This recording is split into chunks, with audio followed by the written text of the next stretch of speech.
Hello বন্ধুরা, আসসালামু আলাইকুম। আমি টিপু সুলতান আর আমার সাথে আছে আমার ভাতিজা। তোমার নাম কি? আতিফ। আফিফ রোহান। তো আজকে আমরা রয়েছি আমাদের নতুন বাড়িতে। তো এখানে আমার যত সব টিউশনের ছাত্র এবং ছাত্রীরা আছে তাদেরকে নিয়ে কিন্তু আজকে পিকনিক চলছে। তো আপনাদেরকে আমি এমন একটি পদ্ধতি দেখাবো যে গ্যাস ছাড়া কিভাবে রান্না করা যায়। অ্যাকচুয়ালি মানে হচ্ছে আপনারা সকলে জানেন যে এখন প্রচুর পরিমাণে গ্যাসের অভাব রয়েছে দেশে।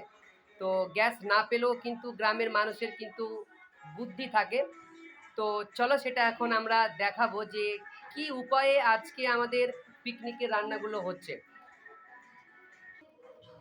তো এটা হচ্ছে আমাদের গ্যাস ছাড়া আর কি একটা উত্তম পদ্ধতি বা প্রসেস।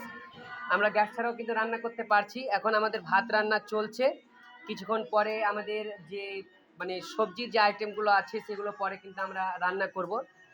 তো আমাদের এলাকাতে অর্থাৎ আমাদের গ্রাম্য ভাষায় কিন্তু এই যে চুলাটা চলছে আর কি, এটাকে গ্রাম্য ভাষায় আমরা আখা বলি। অর্থাৎ এই যে মাটি দিয়ে তৈরি একটা আখার মতো, মানে সেখানে লকড়ি দিয়ে আমরা কিন্তু রান্না করছি। খুব সুন্দর আগুন জ্বলছে, কোনো অসুবিধা হচ্ছে না। তো আপনারা নিজের এলাকাতে এই যে আমরা যেটাকে আখা বলছি, আপনারা নিজের এলাকাতে এটাকে কি বলেন একটু কমেন্ট বক্সে কিন্তু অবশ্যই জানাবেন।